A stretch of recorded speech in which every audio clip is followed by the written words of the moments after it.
I had no idea how toxic and close-minded the fitness community truly was. Why don't you boys and girls go put some peanut butter on some rice cakes and eat egg whites with the rest of you muscle worshipping weirdos? I was just watching a video with Eddie Hall, and he didn't even know how to isolate his outer triceps, and he's one of the strongest, if not the strongest man on the planet. There is a big stigma in the fitness community that it is a requirement to lift heavy weight in order to put on muscle. Does your PP grow 9 inches when you see some guy deadlift more than you? What the hell is wrong with you guys?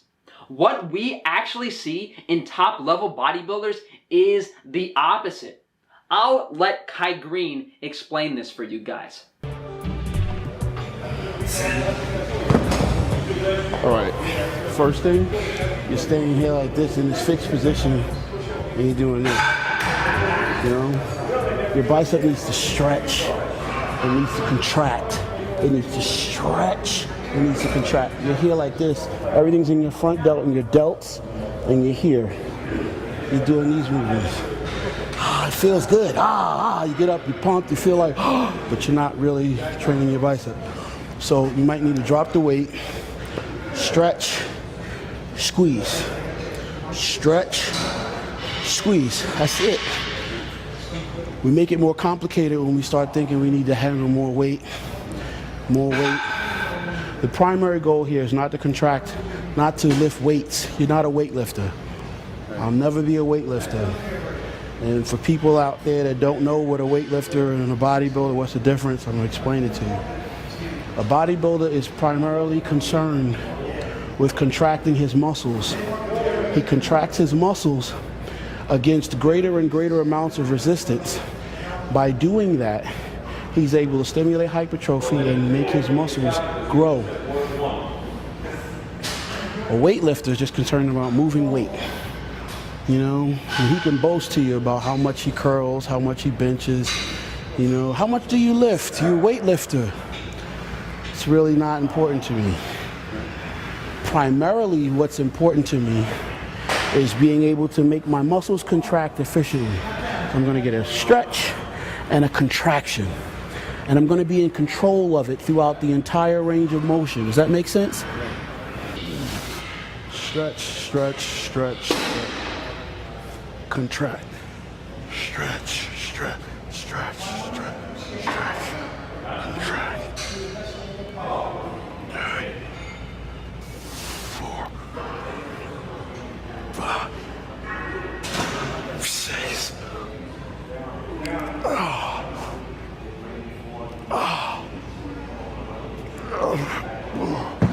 Now that might not look impressive to people at home. I'm a professional bodybuilder. I'm struggling contracting my biceps against 30 pounds of resistance. There's somebody at home that says, I could do more than he's curling.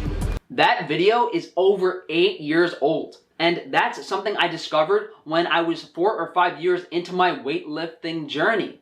I have been there and done that with heavy weight, compound movements, and yes, those have a place in a training routine, but by no means are they the primary focus of a bodybuilding routine. 10 or 15 pounds when used in that isolation bicep curl is by no means a light weight.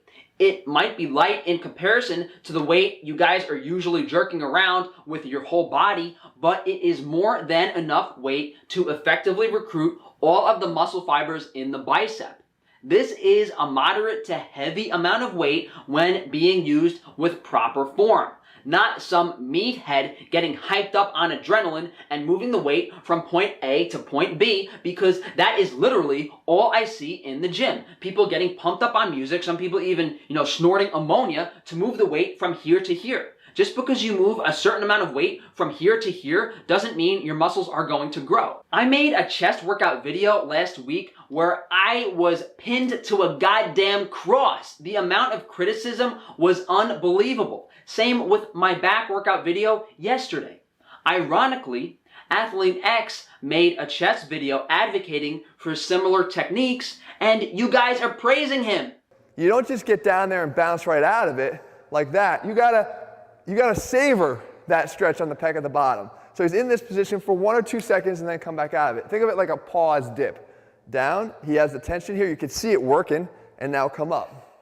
And what this is doing is just exploring more full range of motion. There's no magic technique that's delivering impulses right here to this area that's going to make it overhang and get wider. It's just that he's training this exercise through a more intentioned full range of motion. Just because you bench press 300 pounds doesn't mean you should be discrediting someone for using 15 or 20 pound dumbbells for fly work.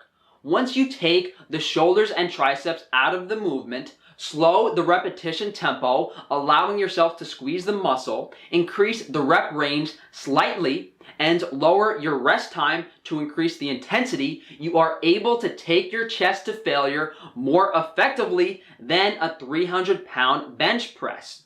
So you're able to isolate your chest as opposed to your shoulders and triceps without the risk of injury. This is key, without the risk of injury. There was some 5'11", 300-pound vegan sack of monkey shit critiquing my fitness video last week. But guess what? The dude is falling apart. He's had, what, a dozen injuries, even multiple surgeries to correct those injuries. I was supposed to have a leg training day. I did my normal, usual warm-up where, I stretch out my hips, my hamstrings, my quads a bit, and then I was going to go do some squats, warmed up with just the bar, felt kind of okay.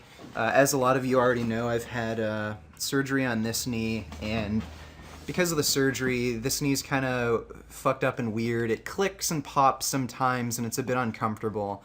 But otherwise, it was going okay. Then I just added 25 on the bar on each side, and that was going okay. Then I added 45 on each side, and then out of freaking nowhere, I dislocated this kneecap, which has had no surgeries. But that might take a bit longer than I want it to, because here, when I was doing dips with a 60-pound dumbbell, I pulled my right pectoral, and it was right near my armpit. I haven't noticed any bruising or discoloration, so I don't think it's that bad, but it is really sore, even to the touch, and I heard a popping noise, so that's also not too good.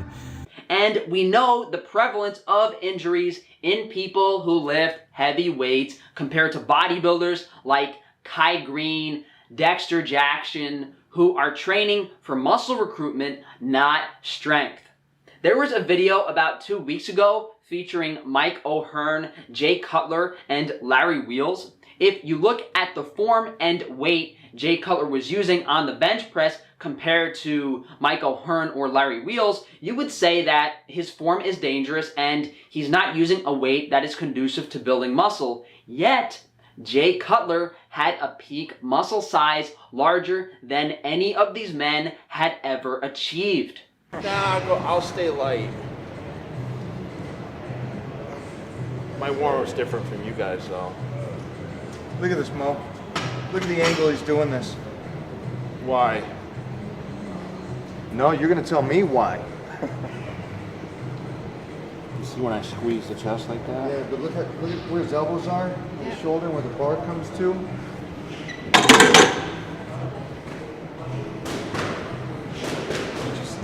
Did you get that angle? On this next one, get that angle, and then compare it to how Larry's doing it on his angle. Do it real quick. Sure. Watch the difference on this. Now I'm always benching for power.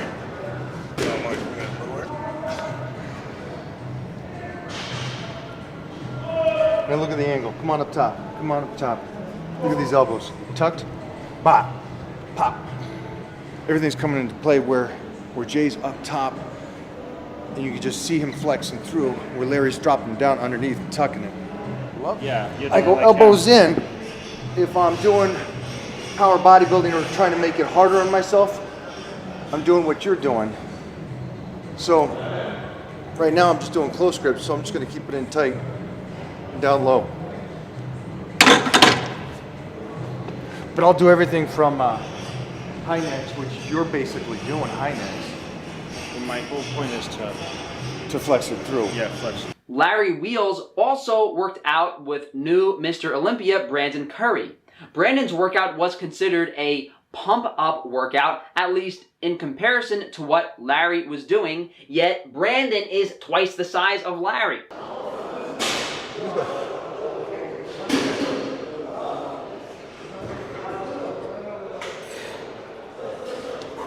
Yeah, I got a baby to body, Larry, you know? Can't do anything crazy like you, man, you know? Oh, what, you can't afford another torn bicep? No, 3 weeks out from the show? No, I can't do that, man. You know, yeah, I got a baby to body. Got to be gentle, though. Make sure I survive these next 3 weeks of training.